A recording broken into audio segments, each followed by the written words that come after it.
Hello everyone, स्वागत है बेटा आप सबका हमारे इस नए लेक्चर में ट्रिग्नोमेट्रिक इक्वेशंस के। और बेटा आज सेकंड लास्ट लेक्चर होगा ट्रिग्नोमेट्रिक इक्वेशंस का, जो अगेन पूरा का पूरा क्वेश्चन प्रैक्टिस पे चलेगा। एंड आज के लेक्चर में बेटा मैं एक पर्टिकुलर बुक है जिससे कि इंटीजर टाइप क्वेश्चंस कराने वाला हूँ, और उस बुक का नाम आप कमेंट सेक्शन में नीचे देख सकते हैं, मैंने लिखा हुआ है। तो इस बुक के बेटा आज हम कई सारे सवाल करेंगे, और इस बुक को तो मैं कवर करूंगा ही, लेकिन इसके साथ साथ अगर कोई भी और मटेरियल आप चाहते हैं कि बेटा मैं कवर करूं, तो इमीडिएटली मुझे कमेंट्स में आप इस बात को बताइए कि आप कौन सी बुक का डिस्कशन चाहते हैं, सो दैट कि मैं उसमें जो भी अच्छे सवाल होंगे, रेलेवेंट क्वेश्चंस होंगे, वो आपके साथ शेयर करूं और आपकी बेटा पढ़ाई को और बेहतर हम मिल के बना पाए।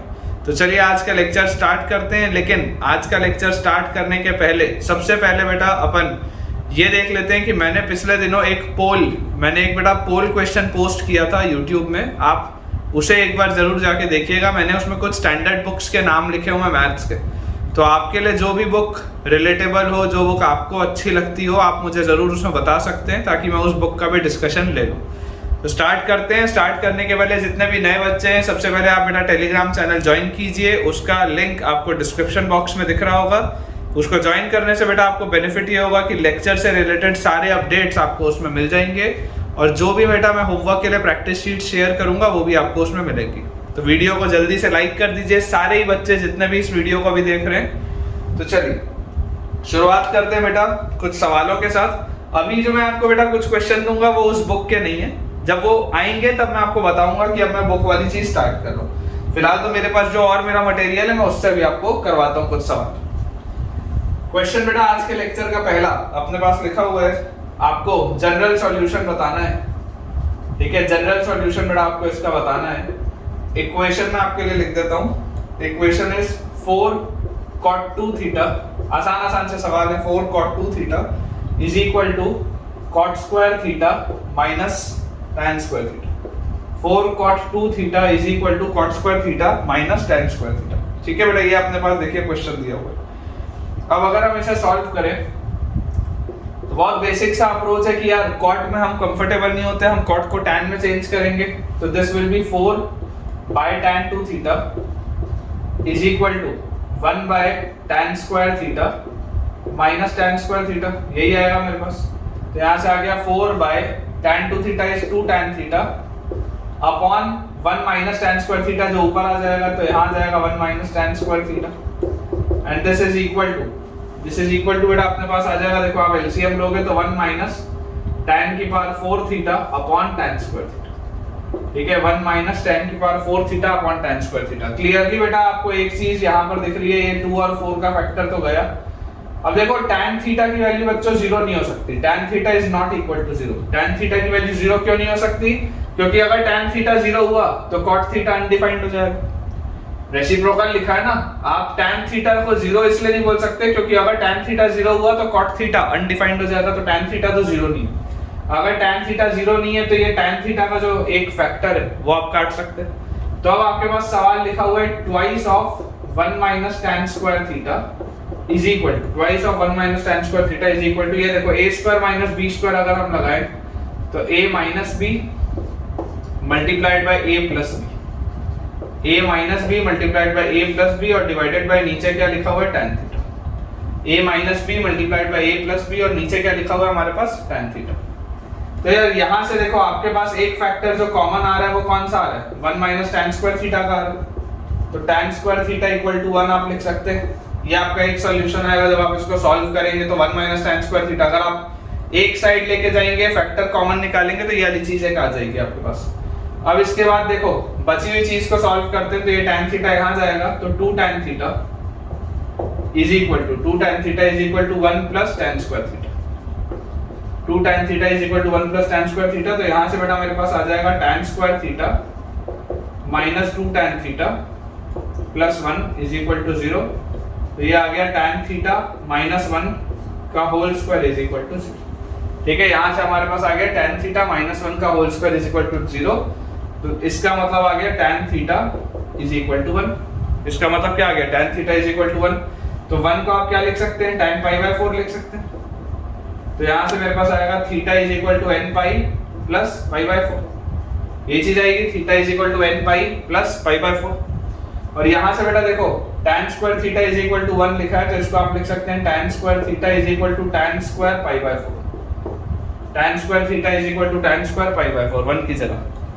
तो अगर tan square theta is equal to tan square alpha होता है तो थीटा इज इक्वल टू होता है n pi plus minus alpha, alpha की जगह pi by 4। Theta will be equal to n pi plus minus pi by 4। तो यहाँ से आपके पास आ जा रहा है कि या तो theta n pi plus minus pi by 4 होगा, यहाँ से आ जा रहा है या तो theta n pi plus pi by 4 होगा। तो बेसिकली आप वो आंसर दे सकते हैं, उसमें ये वाला भी आंसर इंक्लूडेड ही है। दोनों एक साथ होना जरूरी नहीं है, और है ना, और लिखा हुआ है बेटा, दोनों एक साथ होना जरूरी नहीं है।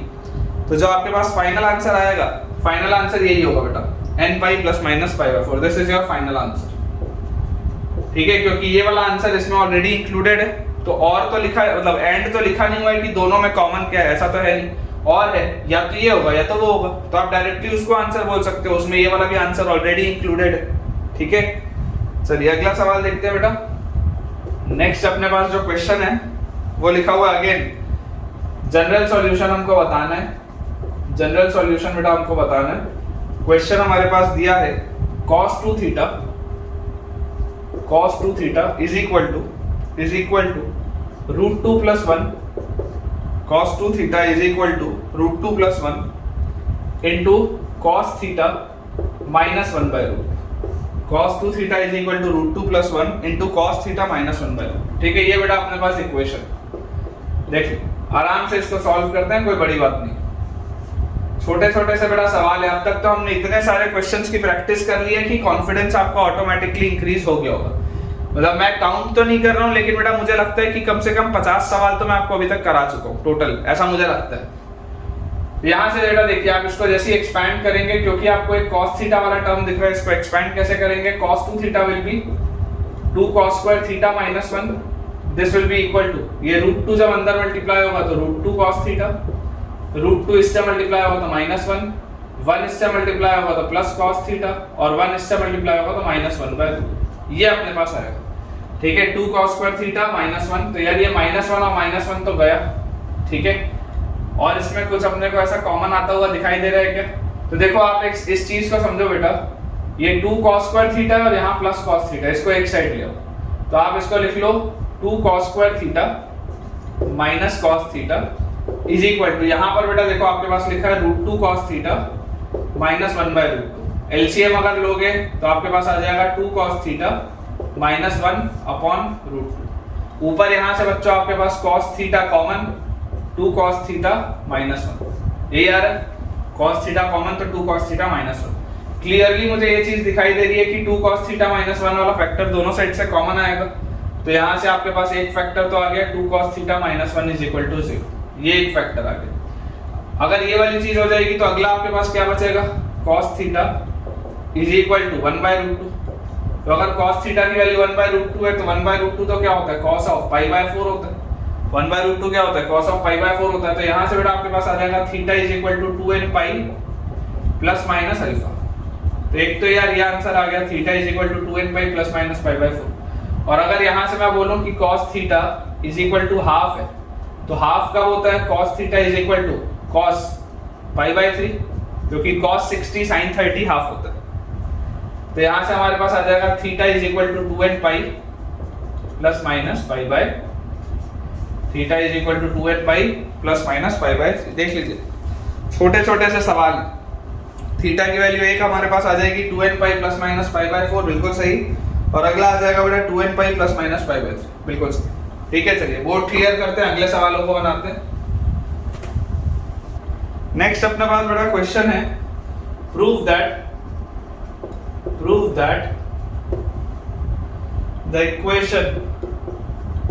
the equation x cube minus 2x plus 1 equal to 0, x cube minus 2x plus 1 equal to 0 is satisfied by putting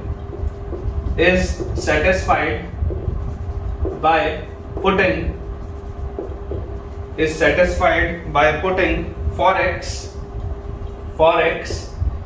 either of the values root 2 sin 45 degree 2 sin 18 degree 2 sin 234 degree 2 sin 234 degree. ये हमारे पास बेटा देखो सवाल दिया है। आपको बोला जा रहा है कि आप जब x की जगह में इनमें से कुछ डालेंगे तो सेटिस्फाई हो जाएगा, आपको ये प्रूफ करना है। या आप इसको और सरल भाषा में बोल सकते हैं कि इस क्यूबिक के ये रूट्स होंगे, आपको ये बताना है। तो यार देखो, अगर मान लो मुझे ये बच्चों रूट्स नहीं भी पता होते, अगर बेटा मुझे ये वाले रूट्स नहीं भी पता होते, तब भी मेरा अप्रोच बहुत सिंपल होता। मैं आपको बोलता कि यार देखो, क्यूबिक लिखा हुआ है x cube minus 2x plus 1 equal to 0, x cube minus 2x plus 1 equal to 0 अगर मेरे पास लिखा है तो simple hit and trial, simple hit and trial यार मुझे ये बोलता है कि यार आप x की वैल्यू 1 रख के देखो।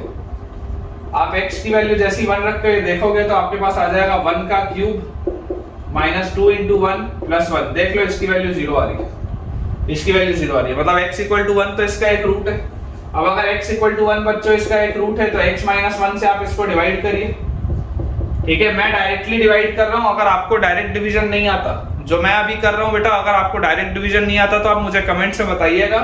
तो आप इसको अल्टरनेटिवली ऐसे कर सकते हैं कि यहाँ पर आप अंदर लिखिए x cube minus 2x plus 1 और आप बाहर लिखिए x माइनस 1। आप इस तरीके से लॉन्ग मेथड से डिवाइड कर सकते हैं, तब भी आपका वही आंसर आएगा। और मैं डायरेक्ट डिवीजन कर रहा हूँ, उससे भी आपका आंसर वही आएगा।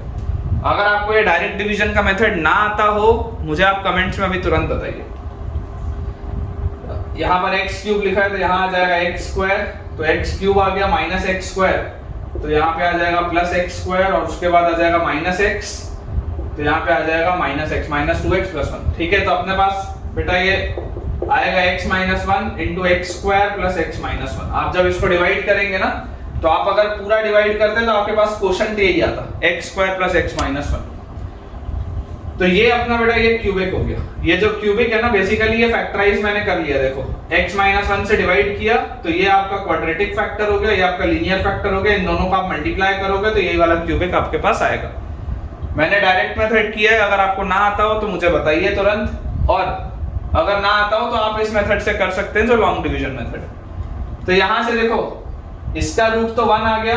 1 बेसिकली क्या है बेटा, 1 यही है रूट 2 साइन 45, क्योंकि साइन 45 की वैल्यू 1 बाय रूट 2 होती है। 1 बाय रूट 2 और रूट 2 1 आ जाएगा, तो एक फैक्टर तो आपको मिल गया, एक रूट तो आपको मिल गया। अब अगर मैं इसको बोलूं, ये वाले क्वाड्रेटिक की अगर मैं बात करूं तो इसके रूट्स क्या होंगे? क्वाड्रेटिक के रूट्स आएंगे minus b plus minus root over b square minus 4ac upon 2 और a की जगह है 1, यही आएगा मेरे पास।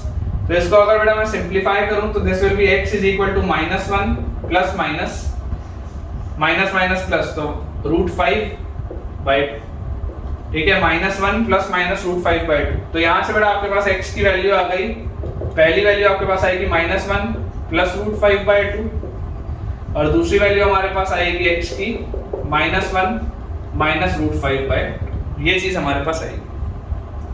अगर बेटा ये वाली चीज हमारे पास आई है तो देखो यहाँ से आपके पास क्या आ जाएगा, x बाई 2। अगर आप दोनों साइड डिवाइड कर दो 2 से तो x by 2 will be root 5 minus 1 by 4 और यहाँ पर x by 2 will be minus times of root 5 plus 1 by 4। देख लो ध्यान से, मैंने दोनों साइड बेटा 2 से डिवाइड किया, इधर भी दोनों साइड 2 से डिवाइड किया, इधर भी दोनों साइड 2 से डिवाइड किया, तो x बाई 2 का वैल्यू आ गया रूट 5 माइनस 1 बाई 4। यहाँ पर x बाई 2 का वैल्यू आ गया minus times of root 5 plus 1 by 4। ये चीज मेरे पास आ गई। फिर ये रूट 5 माइनस 1 बाई 4 तो क्या होता है? रूट 5 माइनस 1 बाई 4 तो साइन 18 डिग्री होता है, पढ़ के आए हम। Root 5 minus 1 by 4 is sine 18 degree. तो x बाई 2 की वैल्यू आ गई साइन 18 डिग्री, तो x की वैल्यू क्या आ गई 2 साइन 18 डिग्री।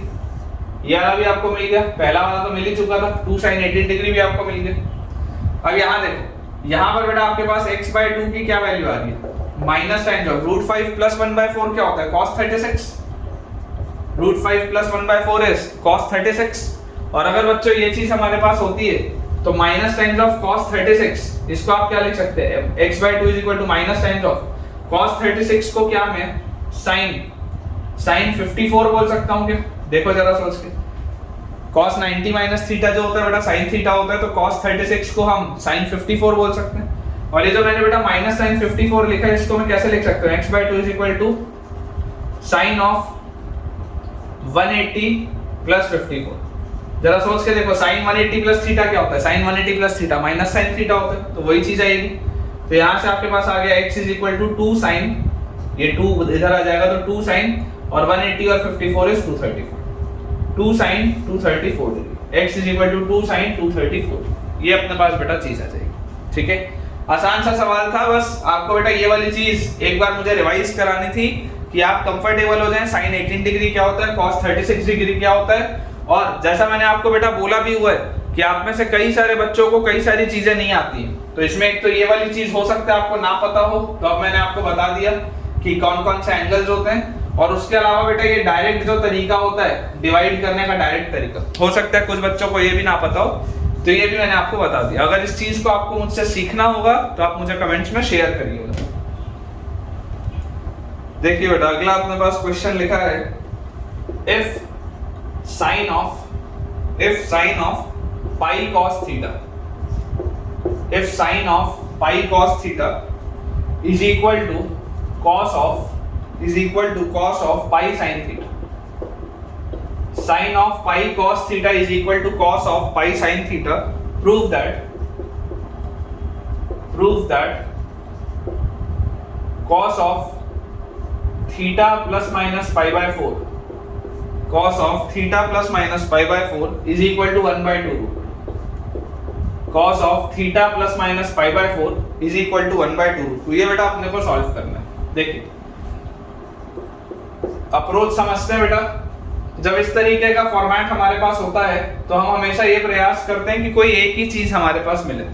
तो मैं इसको आपको लिख देता हूं, देखो sine of pi cos theta को आप लिख लो cos of pi by 2 minus pi cos theta, क्योंकि cos 90 माइनस थीटा क्या होता है, cos 90 माइनस थीटा होता है sin theta, and this is equal to cos of pi sin theta, this is equal to cos of pi sin theta। ये बेटा मेरे पास चीज आएगी।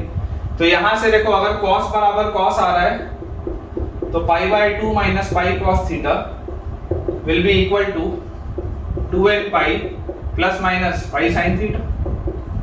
ये आ जाएगा मेरे पास pi by 2 minus pi cos theta will be equal to 2n pi plus minus pi sin theta। यार एक चीज दिखाई दे रही है कि ये पाई का टर्म तो कैंसिल आउट होगा, ये पाई का टर्म तो निकलेगा हर जगह से। ठीक है, पाई का टर्म हर जगह से निकलेगा। तो यहां से अपने पास बेटा आ जाएगा, देखो अगर आप प्लस के साथ लोगे, प्लस के साथ, तो 1 by 2 minus cos theta is equal to 2n plus sin theta, ये प्लस के साथ आएगा। तो यहां से मेरे पास क्या चीज आएगी कि sin theta plus cos theta, sin theta plus cos theta is equal to 1 by 2 minus 2n, ये एक चीज आएगी। और इसके अलावा मेरे पास बताओ क्या आएगा, अगर मैं माइनस के साथ लेता तो माइनस के साथ बच्चों मेरे पास आता 1 by 2 minus cos theta is equal to 2n minus sin theta, minus के साथ। ठीक है, तो बेटा यहां से अपने पास आ जाता sin theta minus cos theta, sin theta minus cos theta, या इसको आप इसी साइड ले आओ तो आप इसको ऐसा लिख लो cos theta minus sin theta, cos theta minus sin theta is equal to 1 by 2 minus 2। ये आपके पास बच्चों चीज आती है। ठीक है, अब आपको देखो प्रूव क्या करने बोल रहा है, प्रूव आपको बेटा ये वाली चीज करने बोल रहा है कि cos of theta plus pi by 4 is equal to 1 by root 2। इसको आप थोड़ा सा मतलब ओपन अप करो। सबसे पहले आप लोग cos of theta plus pi by 4, minus वाले को भी करेंगे, पहले प्लस वाले को करते हैं। तो cos of theta plus pi by 4 अगर बच्चों 1 by 2 रूट 2 आपको प्रूव करना है, ठीक है, या cos of theta plus pi by 4 की अगर आपको वैल्यू निकालनी है तो this will B cos of a plus b क्या होता है, cos a cos b minus sin a sin b, यही होता है, यही होता है। तो यहां से देखो बेटा आपके पास cos theta minus sin theta by root 2 आ गई, इसकी value cos theta minus sin theta by root 2। और जरा सोच के बच्चों देखो आपकी cos theta minus sin theta by root 2 अगर आ रहा है तो cos theta minus sin theta क्या है, 1 by 2 minus 2n, this is 1 by 2 minus 2n, और बाय रूट 2 आ रहा है। तो फॉर n इक्वल टू 0 आप जैसी n की वैल्यू 0 रखेंगे, जैसी बेटा आप n की वैल्यू 0 रखेंगे तो n की वैल्यू 0 रखते ही आपको देखो क्या मिल जाएगा, 1 by 2 रूट 2 मिल जाएगा जो आपको लेके आना। n की वैल्यू आप बेटा जैसी 0 रखेंगे तो आपको मिल जाएगा 1 by 2 रूट 2। n तो मेरे हाथ में, मुझे जो भी रखना हो। और अगर मैं फाइनली देखो cos of theta minus pi by 4 निकालूं, cos of theta minus pi by 4, तो cos of a minus b क्या होता है? cos a cos b plus sin a sin b, यही चीज आती है। तो यहां से मेरे पास आ जाएगा sin theta plus cos theta by root 2, और देखो sin theta plus cos theta की वैल्यू क्या है? 1/2 माइनस 2n, तो this is 1/2 minus 2n by root 2। Again n equal to 0 रखते ही बेटा 1/2 रूट 2 आ जाएगा यहाँ से, 1/2 रूट 2 आ जाएगा यहाँ से। तो बहुत आसान से सवाल है बेटा, है ना। अब आपको अगर देखो एक चीज समझ के चलो, अगर आपको ये सवाल इजी लग रहे हैं इसका मतलब आपका बेटा कंसेप्ट बिल्कुल बढ़िया से क्लियर हो चुका है। अगला बेटा अपने पास क्वेश्चन लिखा है, if sine of pi cot theta, if sin of pi cot theta is equal to cos of pi tan theta is equal to cos of pi tan theta, question है prove that either cosec 2 theta or cot 2 theta, either cosec 2 theta or cot 2 theta is equal to n plus 1/4, is equal to n plus 1/4, where n is a positive or negative integer, where n is a positive or negative integer। ये बेटा हमारे पास सवाल है, ठीक है बच्चों। ये हमारे पास सवाल है कि अगर sin of pi cot theta is equal to cos of pi tan theta अगर बेटा लिखा हुआ है तो आपको ये चीज प्रूफ करनी है। बहुत आसान सा देखो अप्रोच बेटा, अब आपको इतनी बार मैंने बता दिया है कि क्लियर होगा अप्रोच आपको। आप इसको देखो कैसे लिखेंगे, साइन को आप लिख सकते हैं cos ऑफ पाई/2 minus pi cot theta is equal to cos of pi tan theta, ठीक है। ये वाली चीज हमारे पास आएगी, तो यहां से आ जाएगा पाई/2 माइनस पाई cot थीटा, पाई/2 minus pi cot theta is equal to 2m pi. m ले लेते हैं क्योंकि यहाँ पर n हमको लिखा ही है ना, तो n मत लिखो, n हो सकता है कुछ चीज जनरेट करनी पड़े, आप m लेके सॉल्व करो। अगर m फाइनली n के बराबर आ गया तो अच्छी बात है, अदरवाइज आप m लेके सॉल्व करो, कोई दिक्कत नहीं। तो 2m pi plus minus alpha is pi tan theta, ये हमारे पास आ जाएगी चीज। क्लियरली बच्चों पाई का फैक्टर आपको कटता हुआ देखो दिखाई दे रहा है कि पाई का फैक्टर तो कैंसिल आउट होगा। तो अगर हम प्लस के साथ जाएं, प्लस के साथ, तो हमारे पास आएगा 1/2 minus cot theta, 1/2 minus cot theta is equal to 2m plus tan theta. Plus के साथ ये चीज आ रही है, तो यहां से हमारे पास आ गया cot theta plus tan theta is equal to cot theta plus tan theta is equal to 1/2 minus 2m। cot theta plus tan theta is equal to 1/2 minus 2m। तो cot theta plus tan theta क्या होगा? What is cot theta plus tan theta? तो cot theta plus tan theta बच्चों अगर आप देखेंगे तो अगर आप इसको cos sin में कन्वर्ट करें तो cos theta upon sin theta plus sin theta upon cos theta is equal to 1/2 minus 2m। ये आपके पास लिखा है। तो यहां से बेटा आप एलसीएम जैसे इसको लेंगे तो cos square plus sin square, cos square plus sin square तो हो गया 1 upon sin theta cos theta is equal to 1/2 minus 2m। अगर बेटा मैं यहाँ पे 2 से डिवाइड भी कर दूं और 2 से मल्टीप्लाई भी कर दूं तो this is 2 by sin 2 theta is equal to 1/2 minus 2m, या हम यहाँ से लिख सकते हैं 2 cosec 2 theta, 2 cosec 2 theta is equal to 1/2 minus 2m। तो यहाँ से बच्चों देखो कोसेक 2 थीटा का वैल्यू क्या आएगा? Cosec 2 theta will be 1/4 minus m, cosec 2 theta will be 1/4 minus m। Clearly आप देख सकते हैं if minus m is equal to n, then answer आपके पास आ जाएगा n प्लस 1/4 आंसर होगा। क्योंकि m भी जो बेटा आपने लिया है, m भी जो आपने लिया है वो m कोई इंटीजर है ना। मैंने जानबूझ के देखो m लिया था क्योंकि मुझे पता है यहाँ पर जो n लिखा है और आप यहाँ पर जो n मानते हैं वो दोनों अलग अलग हो सकता है, तो आपको कंफ्यूज नहीं होना है। बेसिकली यहाँ पर आप जो भी लिखते हैं एक इंटीग्रल वैल्यू लिखते हैं। तो अगर इंटीग्रल वैल्यू की मैं बात कर रहा हूँ तो मैं अगर इस फाइनली लास्ट में इस माइनस n को अगर मैं n बोल दूं तो ये आ जाएगा n प्लस 1/4, क्योंकि n भी तो एक इंटीजर है ना, आइदर पॉजिटिव और नेगेटिव। तो अगर m पॉजिटिव होगा तो n नेगेटिव आ जाएगा, अगर m नेगेटिव होगा तो n पॉजिटिव आ जाएगा। बहुत आसान सी बात। तो यहाँ पे तो आ गया अपने पास। अगला बेटा अगर अपन देखें नेक्स्ट, तो हमारे पास देखो क्या लिखा हुआ है, ये अपने प्लस के साथ लिया था। अगर हम माइनस के साथ लें तो माइनस के साथ हमारे पास क्या आता है 1/2 minus cot theta, 1/2 minus cot theta is equal to 2m और माइनस tan थीटा। ये बेटा आपके पास आता है 2m माइनस tan थीटा। ठीक है, तो जैसी ये चीज आती तो यहां से बेटा मेरे पास आ जाएगा tan theta minus cot theta is equal to 2m minus half, tan theta minus cot theta is equal to 2m minus half. Sine cos में बेटा आप कन्वर्ट करेंगे तो sin theta by cos theta minus cos theta by sin theta is equal to 2m minus half. तो यहां से बच्चों sin square minus cos square मतलब minus cos 2 theta upon sin theta cos theta, sin theta cos theta this is equal to 2m minus half. 2 से divide कर दो, 2 से multiply कर दो, तो आपके पास आ गया minus 2 cos 2 theta divided by 2 sin theta cos theta is sin 2 theta is equal to 2m minus half. और बेटा जैसे ही आप माइनस 2 से दोनों जगह डिवाइड करेंगे तो देखिए cot 2 थीटा माइनस 2 से डिवाइड करते ही 1/4 माइनस m, 1/4 माइनस m आपके पास आएगा। Again if minus m is equal to n, तो आंसर आ जाएगा देखो n प्लस 1/4। ठीक है, आंसर अगेन वही आ जाएगा n plus 1/4।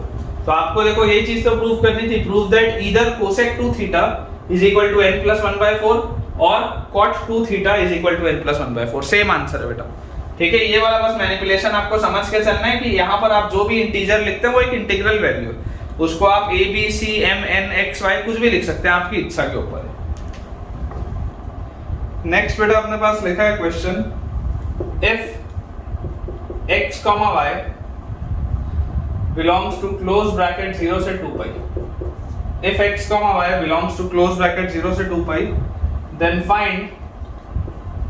find the total number of ordered pairs, then find the total number of ordered pairs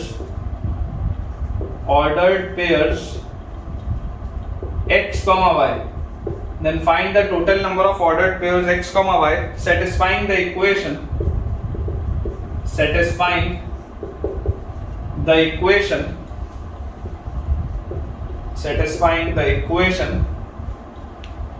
x cos y is equal to 1। ठीक है, satisfying the equation sin x cos y equal to 1। बहुत आसान सा सवाल है बेटा, basic सा question. देखिए आपको बेटा बोला जा रहा है कि x और y दो वेरिएबल्स हैं जो 0 से 2 पाई के बीच में लाई करते हैं, तो आपको इसके टोटल कितने ऑर्डर्ड पेयर्स होंगे ये बताना है। समझने वाली बेटा बात बहुत सिंपल सी है कि यार साइन की वैल्यू भी -1 से 1 के बीच में होती है, कॉस की वैल्यू भी -1 से 1 के बीच में होती है, और इन दोनों का प्रोडक्ट 1 दिया है। दोनों का प्रोडक्ट क्या दिया है? 1 दिया है। आप इमेजिन करो अगर बेटा sin x 1 से छोटा हुआ, अगर sin x 1 से छोटा हुआ तो cos y ऑटोमेटिकली 1 से बड़ा हो जाएगा, तभी तो दोनों का प्रोडक्ट 1 आएगा। मतलब इमेजिन करो अगर ये हाफ होगा तो ये 2 होगा, ये 1/3 होगा तो ये 3 होगा, ये 1/8 होगा तो ये 8 होगा। समझ पा रहे हो? अगर ये 1 से छोटा आया तो ये 1 से बड़ा हो जाएगा ऑटोमेटिकली, तभी तो उन दोनों रेसिप्रोकल होंगे और आंसर 1 आएगा, अदरवाइज आंसर 1 कैसे आएगा? तो आपको बेटा ये चीज समझनी चाहिए बाउंडनेस से बेटा आपको ये चीज समझनी चाहिए by the concept of boundness से हमको क्या चीज समझ में आती है कि यार sin x को भी 1 होना पड़ेगा और cos y को भी 1 होना पड़ेगा, दोनों को एक साथ 1 होना पड़ेगा। इन दोनों को एक साथ 1 होना पड़ेगा तभी काम चलेगा, अदरवाइज काम नहीं चलेगा। क्यों नहीं काम चलेगा? क्योंकि अगर ये 1 से छोटा हुआ तो ये 1 से बड़ा हो जाएगा, तभी तो दोनों का प्रोडक्ट 1 आएगा। ये एक केस है, बच्चे अक्सर सिर्फ यही वाला केस करते हैं और इसमें गलती हो जाती है उनसे। ये सिर्फ केस 1 है बेटा। केस 2 क्या है? केस 2 अक्सर बच्चे लिखना भूल जाते हैं कि भाई sin x की वैल्यू -1 भी तो हो सकती है और cos y की वैल्यू भी -1 हो जाए। अगर दोनों 1 हैं और दोनों का प्रोडक्ट 1 आ रहा है तो दोनों -1 अगर होंगे तब भी तो दोनों का प्रोडक्ट 1 ही आएगा।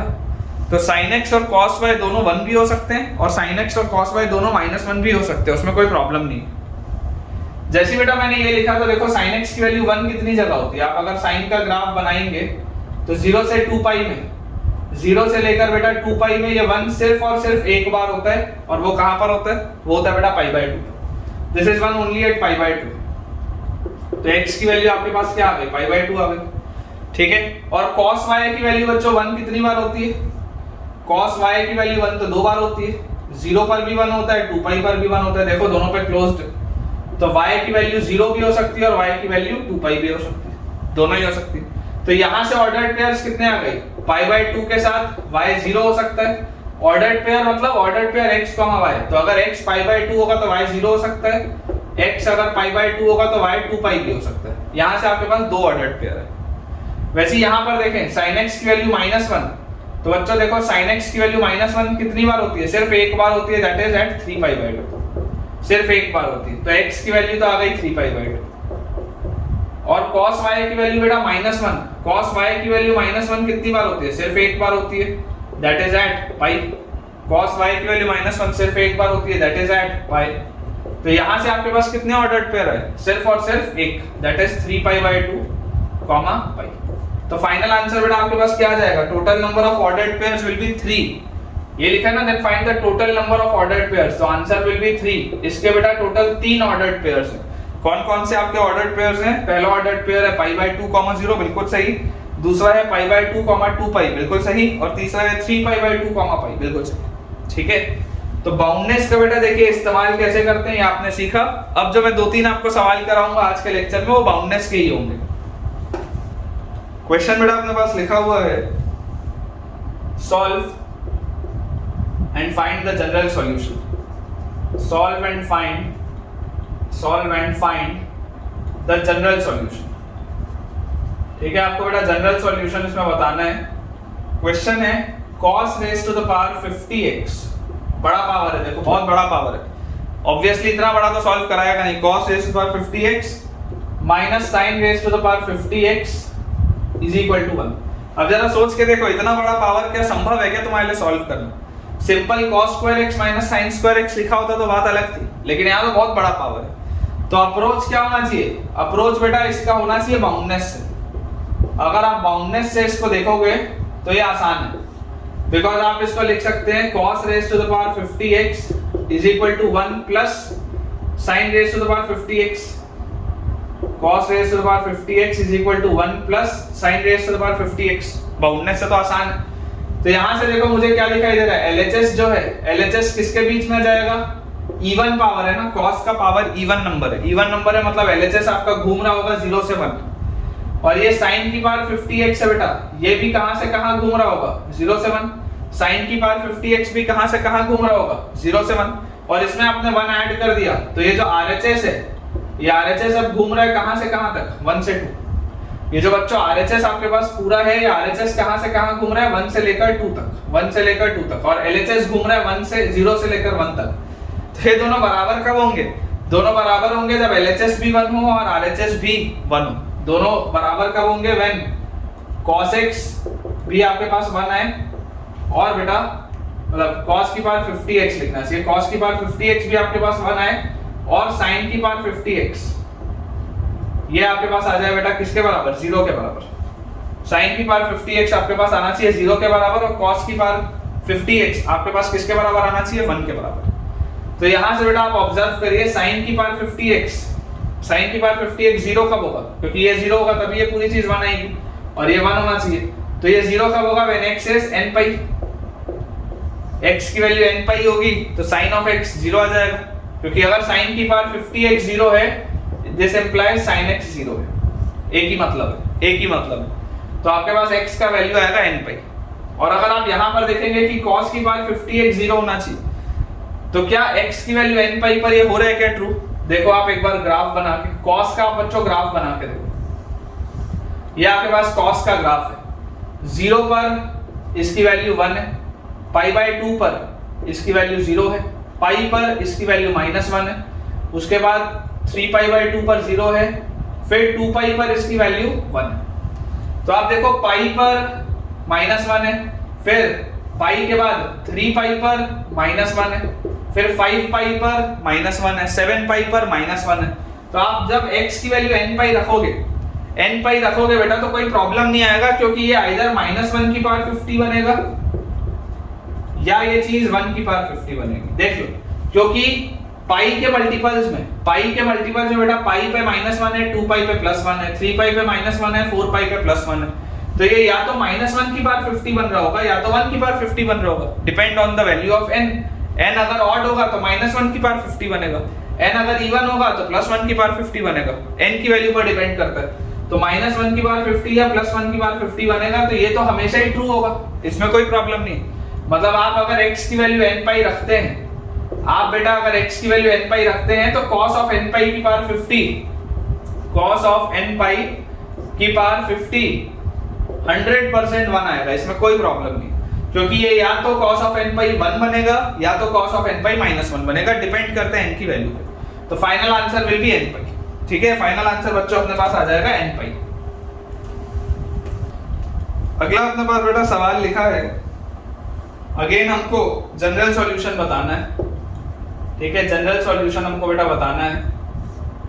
इक्वेशन हमारे पास है sin² x plus cos² y is equal to, आसान सा सवाल है, sin² x plus cos² y is equal to 2 sec² z।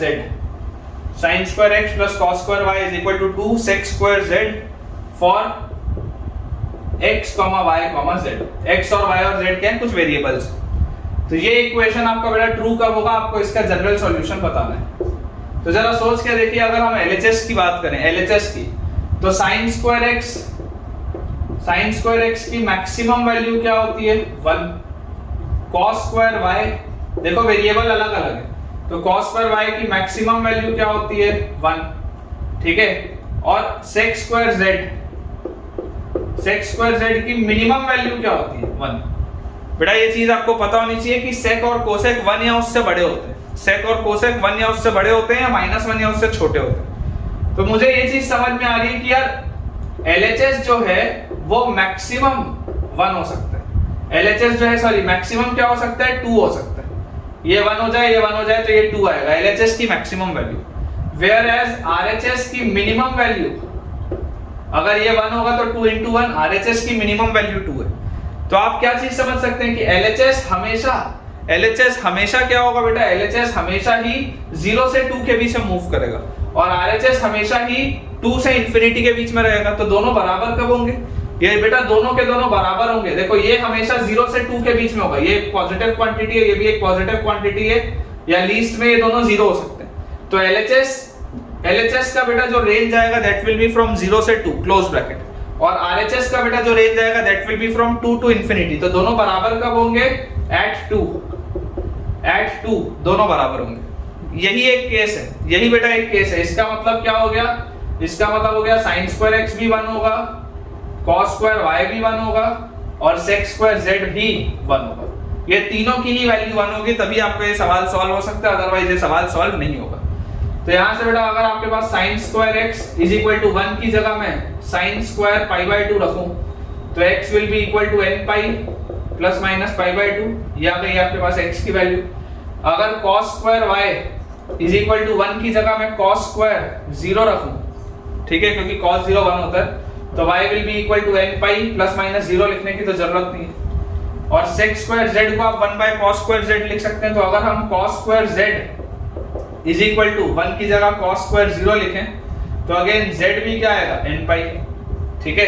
तो फाइनली बेटा अगर आप अपना आंसर इसमें चेक करेंगे, आप इसको n पाई ना लिखो। देखो अगर मान लो किसी बच्चे को कंफ्यूजन हो रहा है कि सर n आप क्यों लिख रहे हो, तो आपको ये पता होना चाहिए इस वाले केस का n अलग है, इस वाले केस का n अलग है, इस वाले केस का n अलग है। अदरवाइज आप वेरिएबल चेंज कर दो, कोई दिक्कत नहीं है। यहाँ पर आप m पाई लिख लो और यहाँ पर आप k पाई लिख लो, कोई दिक्कत की बात नहीं। आप वेरिएबल बदल भी सकते हैं बेटा, कोई बात नहीं है दिक्कत की। n, m और k तीनों इंटीजर है। तो x की वैल्यू आपके पास बेटा आ जाएगी n pi plus minus π/2, y की वैल्यू आपके पास आ जाएगी m पाई और z की वैल्यू आपके पास बेटा आ जाएगी k पाई। नेक्स्ट क्वेश्चन बेटा अपने पास लिखा है, आपको सॉल्व करना है, सॉल्व बेटा आपको करना है 1 plus sin x into sin² x/2 is equal to 1 plus sine x into sine square x by 2 is equal to 0। हमको बेटा ऐसा सॉल्व करना है, 1 plus sine x plus sine square x by 2 is equal to 0। देखिए इसको हम कैसे लिख सकते हैं बेटा, this can be written as, simplify अगर करें तो 1 प्लस साइन एक्स और multiplied by sine square x by 2 को, sine square theta is 1 minus cos 2 theta by 2। Sine square theta क्या होता है बेटा, साइन स्क्वायर थीटा को अगर आप डबल एंगल में बदले तो 1 माइनस cos 2 थीटा बाय 2 होता है, तो this will be 1 minus cos x by 2। देख लो x बाय 2 एंगल था तो उसका डबल एंगल x होगा, x बाय 2 एंगल था तो उसका डबल एंगल x होगा, साइन स्क्वायर वाला है तो 1 माइनस cos x बाय 2, ये चीज आपके पास आ गई, दिस इज इक्वल टू 0। ये हमारे पास आया बेटा। एलसीएम अगर आप लोगे तो आपके पास आ जाएगा ट्वाइस ऑफ, यहाँ पे साइन नहीं है, दिस इज sin x, ठीक है, ये sin x है, तो ट्वाइस या 2 प्लस आपके पास आ जाएगा sin x into 1 minus cos x, 2 plus sin x into 1 minus cos x, this is equal to 0, है ना। एलसीएम लेंगे तो 2 plus sin x into 1 minus cos x is equal to 0, तो ये आ गया 2 प्लस sin x और minus sin x cos x, this is equal to 0। ये हमारे पास आ गया 2 plus sin x minus sin x cos x is equal to 0। इसको भी बेटा देखो आप फर्दर कैसे लिख सकते हो, 2 प्लस sin x और माइनस 2 से अगर मैं डिवाइड कर दूं और 2 से मल्टीप्लाई भी कर दूं तो 2 sin x cos x will be sin 2x, this is equal to 0। ये हमारे पास आ गया। अगेन एक बार एलसीएम बेटा ले लेते हैं, तो आपके पास आ जाएगा 4 plus 2 sin x minus sin 2x is equal to 0। 4 plus 2 sin x minus sin 2x is equal to 0। तो यार बेसिकली ये लिखा क्या है, 4 प्लस 2 sin x की वैल्यू sin 2x लिखी, 4 प्लस 2 sin x की वैल्यू क्या लिखी है बेटा, sin 2x। क्या ये कभी पॉसिबल है क्या, पॉसिबल है क्या बेटा। RHS जो है, RHS तो -1 से 1 के बीच में होगा, साइन वाला टर्म है, साइन वाला टर्म तो -1 से 1 के बीच में होगा, आपको जो रखना है आप वो रख लो। और अगर ये वाले भी sin x को मैं बोलूं कि यार ये वाला sin x भी -1 से 1 के बीच में, ये वाला भी sin x -1 से 1 के बीच में, आप इसमें 2 मल्टीप्लाई कर दिए, 2 बेटा जैसे ही आप इसमें मल्टीप्लाई करोगे तो ये जो 2 sin x है, ये जो बेटा ये 2 sin x है, 2 मल्टीप्लाई होते ही ये -2 से 2 के बीच में चलेगा, ये पूरी चीज -2 से 2 के बीच में चलेगी। और इसमें अगर आप 4 ऐड कर दोगे तो LHS क्या बनेगा, 4 ऐड करते ही LHS आ जाएगा 2 से लेकर 6 के बीच में। 4 आप ऐड करोगे तो ये आ जाएगा 2 से लेकर 6 के बीच में, और RHS आपके पास है बेटा -1 से लेकर 1 के बीच में, RHS है -1 से 1 के बीच में। क्या इनमें कभी भी कॉमन सॉल्यूशन आ सकता है क्या, ये हमेशा -1 से 1 के बीच में RHS, LHS हमेशा 2 से 6 में, there will be no solution, there will be no solution of this equation, ठीक है। आप ऐसा बोल सकते हैं x बिलोंग्स टू 5 या नल सेट, इसको बेटा नल सेट भी बोला जाता है, कि इसका कोई भी आपको सॉल्यूशन नहीं मिलेगा, ठीक है। आई बिलीव आपको बेटा ये चीज क्लियर हो गई होगी। चलिए एक लेटर लास्ट अपन सवाल देखते हैं, उसके बाद फिर उस बुक को अपन सॉल्व करना चालू करेंगे। क्वेश्चन हमारे पास दिया हुआ है, आपको जनरल सॉल्यूशन बताना है, ठीक है, जनरल बेटा आपको सॉल्यूशन बताना है। ये लास्ट क्वेश्चन है इस मटेरियल का, फिर वो वाली जो मैंने बुक आपको बोली है जिसका नाम आपको कमेंट सेक्शन में दिख रहा होगा, उसके अपन कुछ इंटीजर टाइप क्वेश्चन सॉल्व करेंगे। क्वेश्चन बेटा अपने को दिया हुआ है 12 sin x plus 5 cos x is equal to 12 sin x plus 5 cos x is equal to 2y square minus 8y plus 21 is equal to 2y square minus 8y plus 21, ठीक है। तो आपको बच्चों x और y का value बताना, find the values of x and y, find the values of x and y। हमको बच्चों x और y का इसमें वैल्यू बताना है। देखिए आसान सा बेटा सवाल है, बाउंडनेस का है ना, बाउंडनेस का सिंपल सा सवाल है। आप अगर LHS देखेंगे, इस प्रोफाइल के सवालों में ध्यान से देखिए, LHS अगर आप देखेंगे तो LHS कहां से कहां मूव कर रहा है, a sin theta plus b cos theta या a cos theta plus b sin theta की profile minus under root of a square plus b square से लेकर plus under root of a square plus b square तक होती है। तो LHS move करेगा minus under root of 12 square plus 5 square से लेकर plus under root of 12 square plus 5 square तक। तो ये क्या होता है 13 का स्क्वायर, मतलब LHS आपका मूव कर रहा है -13 से 13। LHS कहां से कहां मूव कर रहा है, -13 से 13। RHS की बात करते हैं। RHS की बेटा अगर हम बात करें तो ये एक क्वाड्रेटिक इक्वेशन लिखा हुआ है, पैराबोला है, और इस पैराबोला का डिस्क्रिमिनेंट अगर आप देखेंगे तो b² 64 - 4ac करोगे, इसका d less than 0। d less than 0 है मतलब कि this will be a mouth opening upwards parabola, कुछ इस तरीके का। It will be a mouth opening upwards parabola, कुछ इस तरीके का। तो इसकी मिनिमम वैल्यू कहां पर आएगी, -b/2a पर, और इसकी मिनिमम वैल्यू होगी कितनी, -d/4 है। ये वाली चीज मैंने आपको क्वाड्रेटिक में बताई है, ठीक है ना। माउथ ओपनिंग अपवर्ड्स पैराबोला होगा, x एक्सिस के ऊपर चलेगा पूरा का पूरा ग्राफ, क्योंकि इसका d लेस देन 0 है। इसके वर्टेक्स का कोऑर्डिनेट होगा -b/2a, -d/4 है। इस x पे इसकी मिनिमम वैल्यू आएगी y की। क्या इसका वर्टेक्स आ रहा है, जरा सोचो। -b/2a करोगे तो 8/4, 2 आ रहा है वर्टेक्स। वर्टेक्स अगर इसका 2 आ रहा है बेटा, इसमें 2 रख के देखो, 2 जैसी रखोगे तो इसकी मिनिमम वैल्यू कितनी आएगी, 2 × 2 का स्क्वायर -8 × 2 और +21, यही होगी इसकी मिनिमम वैल्यू। 2 × 2 का स्क्वायर -8 × 2, तो 2 स्क्वायर 4, 2 = 8, -16 +21। 8 - 16 इज -8 और 21 - 8 इज कितना आ जाएगा, बोलो 13। 21 - 8 बेटा जैसे आप करेंगे तो 13 आ जाएगा। तो इसकी मिनिमम वैल्यू आ रही है 2,30, मतलब 2 पर इसकी मिनिमम वैल्यू आ रही है 13। तो RHS की अगर बेटा मैं बात करूं तो RHS का जो रेंज होगा that will be from 13 close से इंफिनिटी, ठीक है। RHS का जो रेंज होगा, ये वाला जो बेटा क्वाड्रेटिक है, this is mouth opening upwards parabola, इसकी मैक्सिमम वैल्यू इनफाइनाइट होगी और मिनिमम वैल्यू कितनी होगी, 13 होगी। ये अपने पास सवाल है।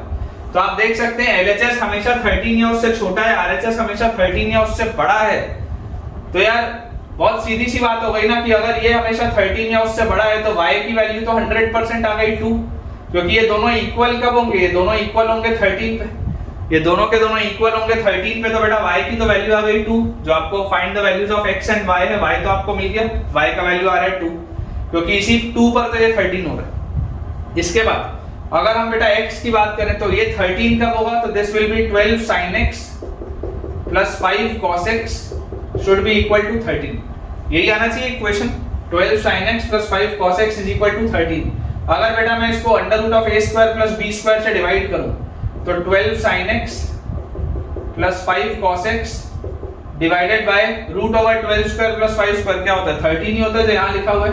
इसको आप 13 से डिवाइड करेंगे बेटा दोनों साइड को, तो आपके पास क्या आ जाएगा, 1 बचेगा। ये वो टाइप 2 वाली प्रोफाइल है बेटा, टाइप 2 वाली। a cos θ + b sin θ होता है, तो आप उसको डिवाइड करते हैं √a² + b² से और फिर आगे बढ़ते हैं। तो ये आपके पास चीज आएगी। तो यहां से आपके पास आ गया 12/13 sin x + 5/13 cos x is equal to 1। cos a cos b + sin a sin b, अगर अपन इसमें प्रोफाइल लगाएं, मान लो ये किसी अल्फा पे हो रहा है, let us say this is some cos alpha and let us say this is some sin alpha. Triangle बना लेते हैं। अल्फा एंगल के लिए अगर ट्रायंगल बनाएंगे, cos अल्फा 5/13 है तो ये 5, ये 13, sin अल्फा 12/13 है तो ये 12/13। ये बन गया आपका ट्रायंगल। पाइथागोरस थ्योरम फॉलो भी कर रहे हैं। तो cos a cos b + sin a sin b is cos of a - b, तो cos of x - alpha. This is equal to 1। 1 को आप क्या लिखते हैं बेटा, 1 is cos 0, 1 is cos 0। तो यहां से मेरे पास आ गया क्या, x - alpha is equal to 2nπ, ±0 लिखने का जरूरत नहीं है, तो x will be 2nπ + alpha. ठीक है, x का वैल्यू हमारे पास क्या आ जाएगा, 2nπ + अल्फा। और जैसे ही बेटा आपके पास x का वैल्यू आ गया 2nπ + अल्फा, तो यहां से अपन देख रहे हैं, हमको एक चीज पता है कि हम जनरली इस एंगल को किस में लिखते हैं, tan इनवर्स में। तो यहां से आप बेटा देखिए tan अल्फा का वैल्यू कितना होगा, इस ट्रायंगल के लिए tan अल्फा will be 12/5, तो alpha will be tan inverse 12/5। तो फाइनल आंसर आप बोल सकते हैं that the final answer will be x is equal to 2nπ plus tan inverse 12/5। ठीक है, आई होप बेटा ये वाला पॉइंट आपको क्लियर हुआ होगा। तो अब अपन उस बुक को सॉल्व करना स्टार्ट करते हैं। ठीक है बेटा, तो चलिए न्यूमेरिकल टाइप कुछ क्वेश्चंस बनाते हैं। पहला अपने पास सवाल है न्यूमेरिकल टाइप में। फर्स्ट अपने पास बेटा क्वेश्चन दिया है number of values of p। इस तरीके का सवाल मैंने आपको क्लास नोट्स में कराया है। number of values of p for which the equation number of values of p for which the equation sin cube x plus 1 plus p cube minus 3p sin x is equal to 0, p greater than 0, has a root is dash। ये बेटा अपना पहला सवाल है, ऐसा वाला सवाल अपन ने किया, ठीक है ना। ये एक बुक से मैं सॉल्व करा रहा हूँ, उस बुक का नाम आपको दिखाई दे रहा होगा कमेंट सेक्शन में। और अगर आप कोई भी और बुक, मैथ्स की कोई भी और बुक दुनिया भर की, ठीक है, जो आपके जेईई सिलेबस को डील करती है, आप अगर चाहते हैं मैं डिस्कस करूं तो इमीडिएटली मुझे उस बुक का नाम कमेंट सेक्शन में आप बताइए। देखिए ऐसा वाला बेटा अपन ने सवाल देखा हुआ है, ये क्या लिख रहा है, a cube plus b cube plus c cube minus 3abc। अगर मैं इसको जमा के लिखूं तो ये लिखा हुआ है sin x का क्यूब प्लस 1 का क्यूब प्लस p का क्यूब, ठीक है, a cube plus b cube plus c cube is equal to, अगर उसको उधर ले जाऊं तो 3abc, यही तो लिखा है ना है। तो a cube plus b cube plus c cube 3abc के बराबर कब होता है, when a plus b plus c is equal to 0 या a equal to b equal to c। ये वाली चीज अक्सर बच्चों को नहीं पता होती, इसमें मैंने आपको बेटा बहुत स्ट्रॉन्ग एम्फेसिस किया था जब मैं आपको पढ़ा भी रहा था, तो कि ये चीज जनरली हमको नहीं पता होती। कहां से आया था ये, पिछले लेक्चर में मैंने आपको कराया, a equal to b equal to c या तो होगा या तो a plus b plus c equal to 0 होगा, ठीक है। ये वाले का डेरिवेशन मैंने आपको पिछले कुछ लेक्चर्स में करवाया है ना। जो बच्चे पहली बार इस वीडियो को देख रहे होंगे वो चेक कर सकते हैं। तो यार यहां से देखो, आपको यहां से एक चीज समझ में आती है कि p का वैल्यू क्या होगा, p का वैल्यू होगा -1 माइनस sin x, ठीक है। p will be equal to -1 minus sin x, यहां से तो यही आएगा p का वैल्यू, इसको आप सॉल्व करोगे तो यार -1 माइनस sin x आ रहा है, और sin x की वैल्यू कहां से कहां होती है, sin x की वैल्यू होती है -1 से लेकर 1 तक। तो अगर sin x की वैल्यू -1 से लेकर 1 तक होती है, उसमें आपने माइनस मल्टीप्लाई कर दिया तो अगेन -1 से 1 ही रहेगा, और उसमें आपने सब्ट्रैक्ट और कर दिया 1, है ना, 1 आपने और इसमें सब्ट्रैक्ट कर दिया, तो अब ये चीज आ गई -2 से 0, अब ये चीज आ गई -2 से 0। तो यार इस केस में तो आपके पास p कहां से कहां आ रहा है, -2 से 0 के बीच में आ रहा है। अगर आप ये वाला बेटा, अगर आप ये वाले केस को सॉल्व करोगे तो p आ रहा है -2 से 0, आपको बोला गया था p 0 से बड़ा है, p 0 से बढ़ा दिया था, ये वाले केस से p का वैल्यू -2 से 0 आ रहा है, तो ये वाला केस तो रिजेक्ट हो जाएगा। इसका मतलब यहां से आंसर आएगा, तो यहां से p का वैल्यू क्या आएगा, 1। तो number of values of p for which the equation equal to 0 has a root, तो इसका p का कितना वैल्यू आ रहा है, सिर्फ एक ही वैल्यू आ रहा है। नंबर ऑफ वैल्यूज पूछ रहा है ना, p की कितनी पॉसिबल वैल्यूज आ रही है बेटा, ओनली 1, ठीक है। आंसर अपन चेक कर लेते हैं, तो बिल्कुल सही है बेटा, न्यूमेरिकल वैल्यू टाइप में ये पहला सवाल है, बिल्कुल सही है, p की वैल्यू बेटा 1 आएगी आपके पास। चलिए अगला सवाल देखते हैं। सेकंड बेटा अपने पास जो क्वेश्चन है, सेकंड क्वेश्चन में थोड़ा सा लॉग का भी इसमें कंसेप्ट यूज हो रहा है। लिखा हुआ है if log base 0.5 sin x is equal to 1 minus log base 0.5 cos x, ठीक है। ये बेटा आपको दिया हुआ है, नंबर्स की जगह पे sin x और cos x लिखा हुआ है। this then the number of values of x, then the number of values of x, then the number of values of x belonging to close bracket minus 2 pi से 2 pi, number of values of x belonging to close bracket minus 2 pi से 2 pi is, ये बेटा अपने पास सवाल है। और देखिए log का सवाल तो बहुत आसान होता है, कैसे सॉल्व करेंगे, तो आप इसको लिख लीजिए, है ना। डेसिमल से हम उतने कंफर्टेबल नहीं होते, फ्रैक्शन में लिख लो, log base half sin x plus log, इसको उधर ले आओ, plus log base half cos x is equal to 1। ये आपके पास बेटा देखो क्वेश्चन लिखा हुआ है, ठीक है। क्योंकि sin x और cos x नंबर की जगह है, तो सबसे पहले तो आप सवाल को डिफाइन करो कि sin x 0 से बड़ा होना चाहिए, cos x भी 0 से बड़ा होना चाहिए। सवाल सबसे पहले आपका डिफाइंड होना जरूरी है, अदरवाइज गलतियां हो सकती है।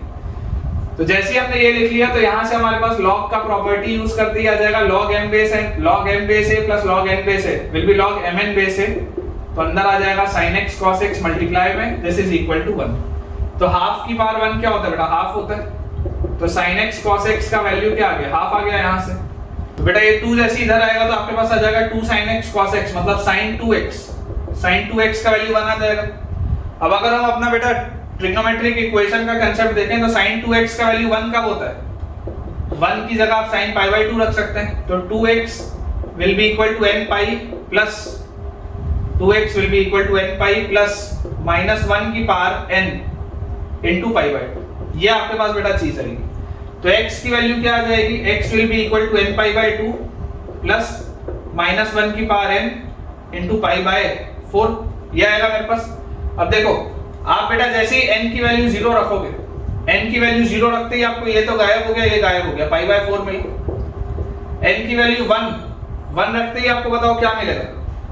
आप देखो x की वैल्यू आपने n की वैल्यू 0 रखी, n की वैल्यू 0 रखते ही ये गायब, π/4 मिला। n की वैल्यू 1 पर π/2 माइनस π/4 तो सेम ही मिलेगा। n की वैल्यू 2 पर पाई और 2 रखते ही यहाँ पर प्लस π/4। n की वैल्यू 3 पर 3 रखते ही बेटा 3π/2 और 3 रखते ही यहाँ पर माइनस π/4, तो ये तो सेम ही मिल रहा है 5π/4। ठीक है, n की वैल्यू 4 रखते ही 4π/2 मतलब 2π और 4 रखते ही बेटा ये प्लस हो जाएगा प्लस π/4, तो ये आप रिजेक्ट करोगे। तो अभी तक आपको देखो कितने मिल गए? π/4 आपको एक मिला, π/4 पे ये भी पॉजिटिव है, ये भी पॉजिटिव है, और एक आपको बेटा मिला 5π/4, एक आपको बेटा मिला 5π/4। तो यार ये तो रिजेक्ट होगा। क्यों 5π/4 रिजेक्ट होगा? क्योंकि 5π/4 बेटा आपका होता है तीसरे क्वाड्रेंट में, तीसरे क्वाड्रेंट में बेटा आपका cos भी नेगेटिव होता है, sin भी नेगेटिव होता है, प्रॉब्लम आ जाएगी। और अगर हम बेटा n की वैल्यू अब -1 देखें, n की वैल्यू -1, तो -1 रखते ही आपको मिलेगा -π/2 और -1 रखते ही -π/4, तो -π/2 -π/4 विल बी -3π/4। ठीक है, एक आपको ये मिलेगा। और n की वैल्यू अगर हम -2 रखेंगे तो -2 रखते ही हमारे पास आ जाएगा -2π/2 मतलब -π और -2 रखते ही प्लस π/4, तो ये तो सेम ही यही चीज मिल रही है। n की वैल्यू -3 रखेंगे तो -3π/2 और -3π/2 -π/4, तो ये आ जाएगा -6π/4 और -π/4 मतलब -7π/4। और n की वैल्यू अगर मैं -4 रखूंगा तो मेरे पास आ जाएगा -2π, -4 रखते ही -2π और उसके बाद बेटा यहाँ से अपने पास आ जाएगा प्लस π/4, तो सेम ही मिल रहा है -7π/4। फिर n की वैल्यू आप बेटा -5 रखेंगे तो आप बाहर हो जाएंगे, है ना। n की वैल्यू -5 रखते ही आप -2π से बाहर हो जाएंगे। तो अब देखो आपके पास बेटा जो आंसर्स आ रहे हैं या तो -3π/4 आएगा या तो -7π/4 आएगा। -3π/4 मतलब कौन सा क्वाड्रेंट होगा बेटा, जरा सोच के देखो। आप अगर उल्टा चलेंगे बेटा तो 3π/4 में आप यहाँ पर कहीं पे लैंड करते हैं -3π/4। अगर आप देखिए उल्टा चलेंगे बेटा तो ये पाई है ना, उल्टे में ये -π है, तो यहाँ पर ये होगा -3π/4। मतलब आप तीसरे क्वाड्रेंट में लाई करेंगे तो तीसरे क्वाड्रेंट में तो बेटा ये दोनों ही नेगेटिव होते हैं, तो ये रिजेक्ट होगा। और लास्ट है -7π/4। -7π/4 में हम बताओ कहां पर लैंड करेंगे? -7π/4। तो -7π/4 अगर बेटा आप करोगे तो यहां से आप देखो अगर घूमना चालू किए तो आप सबसे पहले तो -6π/4 मतलब आप इधर आ गए और उसमें और -π/4 आप पहले क्वाड्रेंट में लाई करोगे। -7π/4 मतलब बच्चों आप पहले क्वाड्रेंट में लाई करेंगे तो ये सही, ठीक है, क्योंकि इसमें ये दोनों ही पॉजिटिव होंगे। तो final answer will be 2। Number of values of x will be 2। There are only 2 values of x। कौन सी?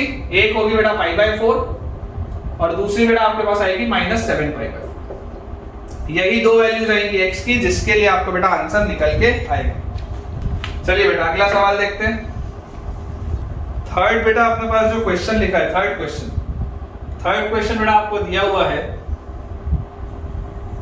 ऑल्दो जो बुक में थर्ड क्वेश्चन है बेटा वो मैंने क्लास नोट्स में कराया हुआ है, तो मैं टेक्निकली बुक का चौथा सवाल कर रहा हूं। तो क्वेश्चन लिखा हुआ है नंबर ऑफ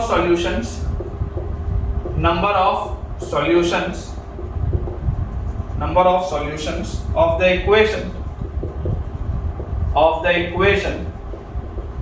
इक्वेशन बेटा हमको दिया हुआ है sin x by cos 3x plus sin 3x by cos 9x plus sin 9x by cos 27x equal to 0 इन 0 से π/4। आपको ओपन इंटरवल बेटा 0 से π/4 दिया हुआ है, ठीक है। आपको इसमें बोला जा रहा है कि number of solutions of the equation. बेटा ये जो इक्वेशन लिखा है ना, ये वाला जो इक्वेशन है, ये इक्वेशन मैंने आपको कंपाउंड एंगल्स में कराया है। आप अगर मुझसे प्लेन ट्रिग्नोमेट्री पढ़ें तो आप लास्ट के लेक्चर देखिए जिसमें मैं आपको सीरीज पढ़ा रहा था कंपाउंड एंगल्स की, उसमें बेटा मैंने आपको ये वाली चीज करवाई। तो यहाँ पर देखिए बेटा आपके पास क्या चीज आ जाएगी, एक बार इक्वेशन दोबारा लिख लेते हैं, sin x by cos 3x, ठीक है ना। देखो कुछ तो पैटर्न चल रहा होगा ना, नहीं तो 27x थोड़ा ना सॉल्व करोगे, कुछ तो पैटर्न होगा। Plus sin 3x by cos 9x plus sin 9x by cos 27x, this is equal to 0। हमको बच्चों ये चीज दी हुई, तरीका ये होता है कि आपके पास यहाँ पर sin x लिखा हुआ है, नीचे cos 3x लिखा हुआ है।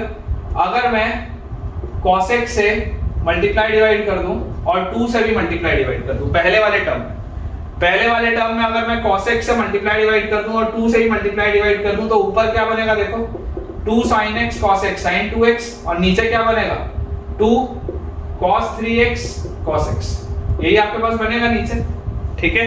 और अब आप ऊपर ये जो 2x बना ना, इसको आप लिख लो sin of 3x minus x, और नीचे लिख लो बेटा 2 cos 3x cos x।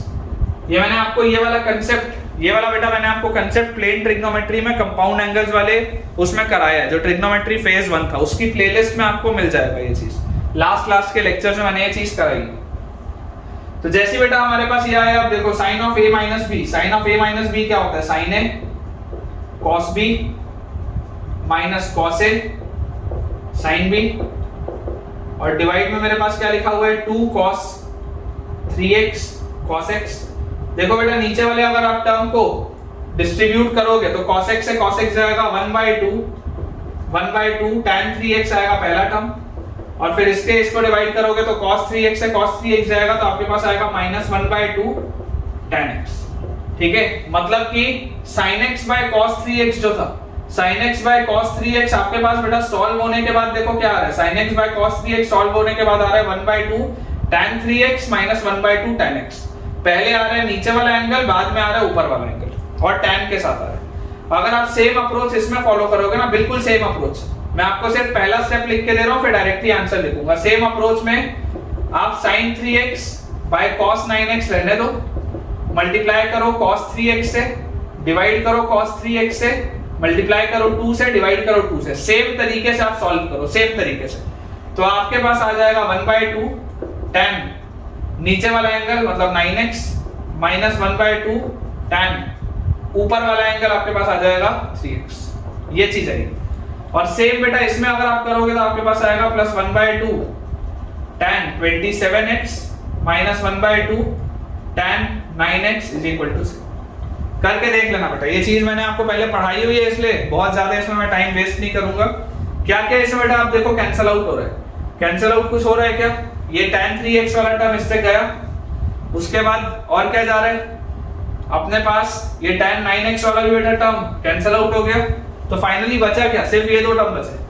मतलब कि आपके पास आ गया 1/2 tan 27x minus 1/2 tan x, this is equal to 0। Half का फैक्टर लेके काट दो तो tan 27x की वैल्यू बेटा tan x के बराबर आ गई। यहां से आपके पास tan 27x की वैल्यू, या इसको आप ऐसे लिख लो कि tan x की वैल्यू आपके पास बच्चों आ गई tan 27x के बराबर। tan x की वैल्यू आपके पास आ गई बेटा tan 27x के बराबर, तो tan थीटा बराबर tan अल्फा, तो theta is equal to n pi plus alpha, ये आपके पास बेटा चीज आएगी, ठीक है। x is equal to n pi plus 27x। अब इसको बेटा अगर हमको सॉल्व करना है तो यहां से हम देखो क्या लिख सकते हैं, या इसको थोड़ा सा अच्छे से लिखने के लिए ना ऐसा करो, इसमें थोड़ा आपको n नेगेटिव लेना पड़ेगा, आप ऐसे लिख लो, जैसे पहले लिखा था वैसे ही लिख लो, उससे फायदा ज्यादा होगा, उससे आपको आसानी से समझ में आएगा। ऐसे लिख लो tan 27x is equal to tan x, तो यहां से आ जाएगा 27x is equal to n pi plus alpha मतलब प्लस x, ठीक है। तो यहां से आ जाएगा 26x is equal to n pi, और x की वैल्यू आ जाएगी बेटा मेरे पास n पाई बाय 26। x की वैल्यू बेटा मेरे पास आ जाएगी n पाई बाय 26। अब अगर बेटा मेरे पास ये चीज आ गई तो आप देखिए नंबर ऑफ सॉल्यूशंस पूछा जा रहा है, n की वैल्यू आप 0 तो रख नहीं सकते, नहीं तो एक 0 मिल जाएगा, इस इंटरवल में नहीं है। आप n की वैल्यू क्या रख सकते हो 1 2 3 4 4 तक तो रख ही सकते हैं और उसके बाद 5 भी रख सकते हैं और उसके बाद 6 भी रख सकते हैं, 7 नहीं रख सकते यार। देखो 6 तक आप रख सकते हो क्योंकि आप जैसे ही 6 रखोगे तो आपके पास आ जाएगा 6 पाई बाय 26। 6 पाई बाय 26 तक बड़ा प्रॉब्लम नहीं है, 6 पाई बाय 26 तक प्रॉब्लम नहीं है क्योंकि देखो ये 1/4 लिखा ना, बेसिकली पाई के साथ 1/4 है मतलब 0.25 पाई, ये जो लिखा है ये 0.25 पाई है। तो आप अगर यहाँ पर 6/26 लिखेंगे तो कोई दिक्कत नहीं आएगी, 6/26 में बेटा दिक्कत नहीं आएगी क्योंकि वो 0.25 से छोटा है ना, वो 0.25 से छोटा है। लेकिन आप 7 नहीं रख सकते यार, आप 7 रखोगे ना तो प्रॉब्लम आ जाएगी, 7/26 जो होगा वो 0.25 से बढ़ा जाएगा। तो अपने हिसाब से यार इसके जो नंबर ऑफ सॉल्यूशंस आएंगे बेटा दैट विल बी 6, ठीक है बिल्कुल सही, number of solutions will be 6। अगला सवाल करते हैं, फोर्थ बेटा अपने पास जो क्वेश्चन लिखा है, फोर्थ क्वेश्चन हमारे पास दिया हुआ है, number of solutions of the equation, number of solutions of the equation number of solutions of the equation √3 + 1 raised to the power 2x, √3 + 1 raised to the power 2x plus √3 - 1 raised to the power 2x, √3 - 1 raised to the power 2x is equal to 2 raised to the power 3x, is equal to 2 raised to the power 3x। ये बेटा आपने पास दिया √3 + 1 raised to the power 2x plus √3 - 1 raised to the power 2x is equal to 2 raised to the power 3x। अब बेटा देखिए इसको अगर मुझे सॉल्व करना है, √3 + 1 raised to the power 2x plus √3 - 1 raised to the power 2x is equal to अंदर यहाँ पर देखो बेटा क्या लिखा हुआ है 2 क्यूब, ये जो 2 की पावर 3x है इसको आप ऐसा लिख सकते हो ना, 2 क्यूब की पावर x, इसको आप ऐसा लिख सकते हो। और 2 क्यूब क्या होता है, 2 क्यूब होता है 8, 2 क्यूब होता है 8। और इसको बेटा अगर मैं देखो ऐसा लिखूं 2 क्यूब होता है 8, इसको अगर मैं ऐसा लिख लूं कि 2√2 का square raise to the power x, 2√2 का square raise to the power x, अगर मैं इसको ऐसा लिख लूं तो कोई प्रॉब्लम नहीं आनी चाहिए। देख लो आप √3 + 1 raise to the power 2x plus √3 - 1 raise to the power 2x is equal to 2√2 का स्क्वायर क्या होता है 8 ही होता है, वही तो लिखा है। अगर बेटा मैं दोनों साइड को divide by 2√2 raise to the power 2x, जैसे आप इसको डिवाइड करेंगे तो आपके पास आएगा √3 + 1 by 2√2 raise to the power 2x, √3 + 1 by 2√2 raise to the power 2x। जानबूझ के ये प्रोफाइल बनाया हूं क्योंकि अंदर वाला एंगल लविंग है, ये चीज हमने ट्रिग्नोमेट्री में पढ़ी है। Plus √3 - 1 by 2√2 raise to the power 2x is equal to 1 आ जाएगा मेरे पास, ठीक है। √3 + 1 बाय 2√2 क्या होता है बेटा cos 15 degree raise to the power 2x plus √3 - 1 by 2√2 क्या होता है sin 15 degree raise to the power 2x, this is equal to 1। अब जरा सोच के देखो x का वैल्यू यहां से दिखाई नहीं दे रहा क्या यार कि x का वैल्यू 1 आएगा, सोच के देखो क्योंकि cos square plus sin square 1 होता है ना, cos square plus sin square 1 होता है मतलब x की इकलौती वैल्यू क्या आएगी 1, ठीक है। आसान सा बेटा सवाल है, एक बार इसका आंसर अपन चेक कर लेते हैं। तो इसका आंसर बेटा अपने पास दिया हुआ है 1, बिल्कुल सही है बेटा। चलिए अगला सवाल देखते हैं। नेक्स्ट क्वेश्चन बेटा अपने पास लिखा है number of integral values of m, ठीक है, ये आपके पास बेटा दिया हुआ है 5th question, number of integral values of m, number of integral values of m, number of integral values of m for which the equation number of integral values of m for which the equation sin x minus √3 cos x is equal to 4m minus 6 upon 4 minus m, 4m minus 6 upon 4 minus m has solutions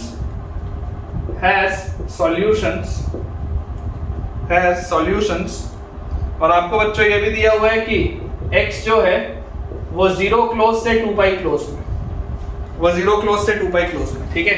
आपको बोला जा रहा है number of values of m for which this equation has solutions. तो बेटा जरा समझने की इसमें कोशिश करिए कि यार अगर sin x minus root 3 cos x मुझे दिया हुआ है, तो ये sin x minus root 3 cos x का रेंज क्या होगा तुम्हारे हिसाब से? इसका रेंज क्या आएगा? इसका रेंज आएगा minus root over a square plus b square से लेकर plus root over a square plus b square तक, यही आएगा इसका रेंज। देख लो आप, तो अगर ये इसका रेंज आएगा मतलब आप लिख सकते हैं minus root over a cos theta b sin theta होता है, तो ऐसा लिख लो ना 1 का स्क्वायर और रूट 3 का स्क्वायर आएगा 3 से लेकर बेटा चलेगा 1 प्लस 3 तक। तो यार ये -2 से बेसिकली 2 है। LHS जो है आपका वो कहां से कहां जा रहा है? -2 से 2। इसकी रेंज है -2 से 2। तो अगर इसकी रेंज -2 से 2 है और अगर आपको बोला जा रहा है कि इसका सॉल्यूशन आपको मिल रहा है, इंटीग्रल रूट्स आपको बताना है ना, इंटीग्रल वैल्यूज ऑफ m, इसका मतलब बेटा ये जो 4m - 6 अपॉन 4 - m लिखा है 100% ये भी किसके बीच में मूव कर रहा होगा? -2 से 2 के बीच में 100%। ये भी तो -2 से 2 के ही बीच में मूव कर रहा होगा, अदरवाइज तो आंसर आएगा कैसे? तो यार अगर ये चीज मेरे पास आ रही है तो चलो पहले इसको सॉल्व करते हैं। आपके पास लिखा है -2 इज लेस देन, या इसको ऐसे लिख लो 4m - 6 बाय 4 - m is greater than equal to -2। ये -2 से बड़ा है, ठीक है। -2 बेटा आप उस साइड लेके आओगे, then this will be this plus 2 will be greater than equal to 0, ऐसा आप लिख सकते हैं। तो यहां से आपके पास देखिए क्या आ जाएगा 4m - 6 प्लस LCM लेंगे 8 - 2m upon 4 - m, this will be greater than equal to 0, यही आएगा मेरे पास। तो यहां से बेटा 4m - 2m is 2m, 8 - 6 is plus 2 upon 4 - m is greater than equal to 0। तो m plus 1 by 2 कॉमन लेके हटा दो, m plus 1 by m minus 4, minus common लूंगा तो लेस देन इक्वल टू 0 आ जाएगा। नंबर लाइन बेटा अगर बनाएंगे तो -1 4 positive negative positive less than equal to 0, मतलब m बिलोंग्स टू क्या आएगा बेटा? -1 क्लोज्ड से 4 ओपन। 4 पे क्लोज इसलिए नहीं आ सकता क्योंकि 4 नीचे है, ये पोल की पोजीशन में, ये जीरोस की पोजीशन में ही आता, ठीक है। सिंपल सा मेथड ऑफ इंटरवल्स। और यहां से बेटा आपके पास आ जाएगा 4m - 6 upon 4 - m is less than equal to 2। तो इसको आप लिख सकते हैं -2 is less than equal to 0, ठीक है ना। डायरेक्टली LCM नहीं लेते। अब अगर आप यहाँ पे LCM लोगे तो आपके पास आएगा 4m - 6 -8 plus 2m upon 4 - m is less than equal to 0। तो 4m और 2m 6m -14 upon 4 - m less than equal to 0। 2 का बेटा अगर फैक्टर आप कॉमन लेके हटा दोगे तो 3m - 7 अपॉन m - 4, माइनस मैंने कॉमन लिया तो ग्रेटर देन इक्वल टू 0 आएगा। एक और बेटा नंबर लाइन बनाते हैं। नंबर लाइन में आपके पास क्रिटिकल पॉइंट्स आएंगे 4 और 7/3, ठीक है। 4 एक आएगा यहाँ से और यहाँ से आएगा 7/3, तो 7/3 पहले आएगा, 4 बाद में आएगा। पॉजिटिव नेगेटिव पॉजिटिव और ग्रेटर देन इक्वल टू बच्चों 0 की बात हो रही है तो m बिलोंग्स टू -∞ से 7/3 और 7/3 पे आएगा क्लोज्ड यूनियन 4 ओपन से इंफिनिटी, यूनियन 4 ओपन से इंफिनिटी। अब देखो बेटा अपने पास ये दो वैल्यू सेट आई है, आपको इनमें जो कॉमन होगा वो आंसर देना है। तो फाइनली एक नंबर लाइन और बनाते हैं। अपने पास क्रिटिकल पॉइंट्स सबसे छोटा है -1, उसके बाद बेटा अपने पास क्रिटिकल पॉइंट है 7/3 और लास्ट में बेटा मेरे पास क्रिटिकल पॉइंट है 4। पहला वाला बोलता है -1 क्लोज्ड से लेकर 4 ओपन तक आपको जो लेना आप ले लो, और दूसरा वाला बोलता है -∞ से लेकर 7/3 तक लो और उसके बाद 4 मत लो और 4 से इंफिनिटी में जो लेना है ले लो। दोनों में देखो कॉमन क्या है? कॉमन बेटा सिर्फ ये वाला हिस्सा दिख रहा है। कॉमन इज जो आपका आंसर आएगा that is m belongs to -1 closed से लेकर 7/3 क्लोज तक, -1 क्लोज से लेकर 7/3 क्लोज तक। आपको नंबर ऑफ इंटीग्रल वैल्यूज पूछा है, इंटीग्रल वैल्यूज आएंगी -1 0 1 2, 4 इंटीग्रल वैल्यूज आएंगी बेटा। नंबर ऑफ इंटीग्रल वैल्यूज आपसे पूछी जा रही है, there will be 4 integral values, ठीक है बिल्कुल सही है, -1 0 1 एंड 2। चलिए एक आज बेटा अपन लास्ट सवाल और देखते हैं, फिर आज का लेक्चर एंड करेंगे। आज के लेक्चर का बेटा लास्ट सवाल अपने पास दिया है, 7th क्वेश्चन है, ठीक है, बुक का 7th क्वेश्चन है। Number of solutions, the number of solutions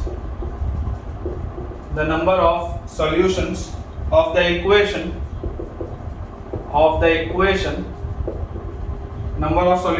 equation in minus pi by 2 से पाई बाई 2, कौन से इंटरवल में? इन माइनस पाई बाई 2 से पाई बाई 2। इक्वेशन बेटा लिखा है cos square x plus pi by 6, cos square x plus pi by 6 plus cos square x minus 2 cos x plus pi by 6 multiplied by cos pi by 6 is equal to sine square pi by 6। ठीक है, ये बेटा अपने पास सवाल दिए, आपको इसके number of solutions बताने। ये आज का लास्ट क्वेश्चन रहेगा। थोड़ा सा बेटा अगर अपन इस सवाल को ऑब्जर्व करें तो अपने को एक चीज दिखाई दे रही है। देखो इसको ऐसे लिखते हैं, cos square x plus pi by 6 वैसे ही रहने दो, ये वाले टर्म को पहले लिख लो, तो minus 2 cos x plus pi by 6 into cos pi by 6। ठीक है, अगर ये cos पाई बाई 6 लिखा है तो इसको जबरदस्ती √3/2 मत लिखना, एक पर्पस से लिखा। जैसे sin पाई बाई 6 1/2 होता है तो जबरदस्ती उसको 1/2 का स्क्वायर मत लिखना, एक पर्पस से लिखा। ठीक है, ये वाला टर्म मैंने लिखा, फिर ये वाला टर्म अपन ने पहले लिख लिया। आप ऐसा करो, इस sin स्क्वायर पाई बाई 6 को लिखो 1 minus cos square pi by 6, इससे अपने को फायदा होगा। ठीक है, sin स्क्वायर पाई बाई 6 को लिखो 1 minus cos square pi by 6। सवाल में बदलाव मत करना, ओरिजिनल सवाल वही है, मैं थोड़ा सा स्टेप बचाने के लिए लिख रहा हूँ कि sin स्क्वायर पाई बाई 6 को 1 minus cos square pi by 6 लिख देना, और इस minus cos square pi by 6 को उस साइड ले आओ, तो plus cos square pi by 6 हो जाएगा, and this will be equal to, यहाँ पर 1 बचा है तो 1 आ गया, और ये वाला cos स्क्वायर x उधर आएगा तो आपके पास आ जाएगा माइनस cos स्क्वायर x। ऐसा हम लिख सकते हैं, कोई दिक्कत तो नहीं है। ये लिखने से फायदा क्या हुआ बेटा? देखो ये परफेक्ट स्क्वायर बन गया, ये एक परफेक्ट स्क्वायर बन गया। किसका परफेक्ट स्क्वायर है? cos of x plus pi by 6 minus cos pi by 6 का whole square is equal to 1 minus cos square x is sin square x। देख लो ये परफेक्ट स्क्वायर है, a square plus b square और minus 2ab, ये आपके पास लिखा हुआ। अब बेटा जैसे ही आपने ये वाली चीज लिखी तो देखो cos d minus cos c क्या होता है? ये अगर d है, ये अगर c है, तो cos d minus cos c, cos d minus cos c is 2 sin c plus d by 2, तो c प्लस d बाई 2 मतलब x प्लस 2 पाई बाई 6 मतलब x plus 2 pi by 6 c plus d by 2 into sin c minus d by 2, तो c minus d अगर आप बेटा करेंगे तो पाई by 6 minus pi by 6 कटेगा, c माइनस d बाई 2, ये आपके पास आएगा। और इसका बेटा आपको स्क्वायर बोल, ठीक है, इस पूरे का आपको बच्चों स्क्वायर बोल रहे हैं, and this is equal to sin square x, तो आप sin स्क्वायर x को देखो क्या लिख सकते हैं? sin square x can be written as 2 sin x by 2 cos x by 2 का होल स्क्वायर, ऐसा आप इसको लिख सकते हो, कोई दिक्कत की तो चीज है नहीं। तो यार देखो यहां से अगर आप इसको ओपन अप करोगे तो आपके पास आएगा 4 sin square x by 2 plus pi by 6 sin square x by 2, क्योंकि माइनस x by 2 का माइनस बाहर लोगे तो स्क्वायर में बैलेंस हो जाएगा, is equal to 4 sin square x by 2 cos square x by 2, 4 से 4 गया, sin स्क्वायर x by 2 से sin स्क्वायर x by 2 गया। तो यहाँ पर आप एक सॉल्यूशन तो लिख सकते हैं कि sin square x by 2 is equal to 0, एक चीज तो आप ये लिख सकते हैं क्योंकि आपने वाला फैक्टर कट किया। तो आपके पास बेटा लिखा है sin square x plus x by 2 plus pi by 6 is equal to cos square x by 2, this can be written as sin square x by 2 plus pi by 6 is equal to cos square x by 2 को आप लिख लो sin square pi by 2 minus x by 2, sin 90 minus theta cos theta होता है तो वहां से ही आ जाएगा। अब अगर बेटा sin square theta is equal to sin square alpha है, इसका मतलब theta is equal to n pi plus minus alpha की जगह क्या आ जाएगा? Pi by 2 minus x by 2, ये आपके पास आ जाएगी चीज। ठीक है, आप बेटा आप समझिए, यहां से अगर आप माइनस के साथ जाएंगे अगर आप माइनस वाले के साथ जाएंगे तो ये x/2 और x/2 तो टर्म ही कट जाएगा। मैंने जरूर यहाँ पे n pi plus minus alpha लगाया, लेकिन आप अगर माइनस के साथ जाओगे तो फिर सवाल में कुछ बचा ही नहीं। आपको तो x बताना है ना, नंबर ऑफ सॉल्यूशंस बताने, x बताना है। सवाल में बचेगा क्या? माइनस के साथ जाओगे तो ये माइनस माइनस प्लस x/2 और x/2 तो कट जाएगा। तो हम सिर्फ प्लस के साथ जाएंगे, क्योंकि आपको दिखाई दे रहा है माइनस के साथ तो आंसर आएगा ही, है ना। माइनस वाले के साथ नो सॉल्यूशन आएगा, इसलिए आप यहाँ लिख लो भले, माइनस वाले के साथ नो सॉल्यूशन आएगा। और यहाँ से आपके पास आ गया sin square x/2 is equal to 0। This implies sin x/2 is equal to 0, और 0 क्या होता है? sin pi/2, ठीक है, सॉरी 0 होता है sin 0। तो यहाँ से आपके पास x की वैल्यू आ जाएगी बच्चों, x/2 की वैल्यू आ जाएगी n पाई, ठीक है। x/2 की वैल्यू अगर n पाई आएगी तो x की वैल्यू आपके पास आ जाएगी 2n पाई। अब अगर बेटा मेरे पास x की वैल्यू 2n पाई आई तो n की वैल्यू जैसी मैं 0 रखूंगा तो यहाँ से सिर्फ एक सॉल्यूशन मिलेगा, n इक्वल टू 0 पर x की वैल्यू 0 आएगी। यहाँ से तो सिर्फ एक सॉल्यूशन है। उसके बाद अगर आप n की वैल्यू 1 या -1 रखेंगे तो 2 पाई या -2 पाई हो जाएगा, तो कोई सॉल्यूशन नहीं मिलेगा वहां से। तो एक सॉल्यूशन तो इसका है कि आप x इक्वल टू 0 रखो तो इक्वेशन सेटिस्फाई हो जाएगा, एक सॉल्यूशन तो ये। दूसरा सॉल्यूशन बच्चों यहाँ से देखते हैं, सॉल्व अगर करेंगे -x/2 यहाँ आएगा तो x/2 और x/2, x is equal to n pi और प्लस pi/2 माइनस pi/6, तो this is 3pi/6 minus pi/6 is 2pi/6 which is pi/3, n pi plus pi/3, ये आपके पास आ रहा है बेटा लिखा हुआ। यहाँ से बेटा देखिए, आप जैसे n का वैल्यू 0 रखेंगे, n का वैल्यू 0 रखते ही आपके पास आ जाएगा x का वैल्यू pi/3, n का वैल्यू 0 रखते ही आपके पास आ जाएगा x का वैल्यू pi/3, इस इंटरवल में है। n का वैल्यू बेटा अगर मैं 1 रखूंगा तो pi प्लस pi/3, वो तो इंटरवल के बाहर हो गया। और अगर बेटा मैं n का वैल्यू -1 रखूंगा तो -1 में माइनस पाई मतलब -180 डिग्री प्लस 60 डिग्री -120 डिग्री, वो भी इंटरवल के बाहर है। तो यार इसके मेरे हिसाब से तो सिर्फ 2 सॉल्यूशन आ रहे हैं बेटा, नंबर ऑफ सॉल्यूशंस इसके सिर्फ और सिर्फ 2 आ रहे हैं, ठीक है। एक इसका बेटा देखो नंबर ऑफ सॉल्यूशन ही बताना था, इसका एक सॉल्यूशन आ रहा है x इक्वल टू 0 पे, और बेटा दूसरा इसका सॉल्यूशन आ जा रहा है x इक्वल टू pi/3 पे, ठीक है। एक सॉल्यूशन x इक्वल टू 0 पे और एक solution x equal to pi/3 पे, बिल्कुल सही। तो ठीक है बेटा, इसके साथ हम अपने आज के लेक्चर के एंड पे पहुंच चुके हैं और मुझे उम्मीद है कि आपको आज का लेक्चर काफी पसंद आया होगा। बहुत सारे हमने सवाल किए। आज सेकंड लास्ट लेक्चर था ट्रिग्नोमेट्रिक इक्वेशन का। नेक्स्ट लेक्चर बेटा मतलब कल हमारा ये वाला चैप्टर अच्छे से कंप्लीट हो जाएगा। कुछ ट्रिग्नोमेट्रिक की आइडेंटिटी मतलब इनइक्वालिटीज वाले सवाल हैं तो वो मैं आपको कल करा दूंगा, छोटा सा टॉपिक है। और फिर कल बेटा अपन ट्रिग्नोमेट्रिक इक्वेशन कंप्लीट करके परसों से सॉल्यूशन ऑफ ट्रायंगल स्टार्ट करेंगे। अगर आपको आज का लेक्चर अच्छा लगा है, पसंद आया है, कॉन्फिडेंस इंक्रीज हुआ है तो अपना एक वैल्यूएबल कमेंट बॉक्स में ड्रॉप करना बिल्कुल ना भूलें कि आज के लेक्चर का आपका क्या फीडबैक था, आपको कितना अच्छा लगा, चीजें आपको समझ आई या नहीं आई। और इसके साथ साथ बेटा आप जिस भी बुक का चाहते हैं मैं डिस्कशन करूं, जिसको मैं सॉल्व करूं आपके लिए अच्छे सवालों को, तो आप मुझे उस बुक का नाम कमेंट्स में जरूर बताइए। वीडियो पसंद आए हो तो वीडियो को लाइक करना, चैनल सब्सक्राइब करना और दोस्तों को इस चैनल को रेफर करना बिल्कुल भी ना भूलें। और अगर आपने अभी तक टेलीग्राम चैनल ज्वाइन नहीं किया है तो जल्द से जल्द उसे ज्वाइन करिए ताकि आपकी पढ़ाई और बेहतर हो पाए। Thank you.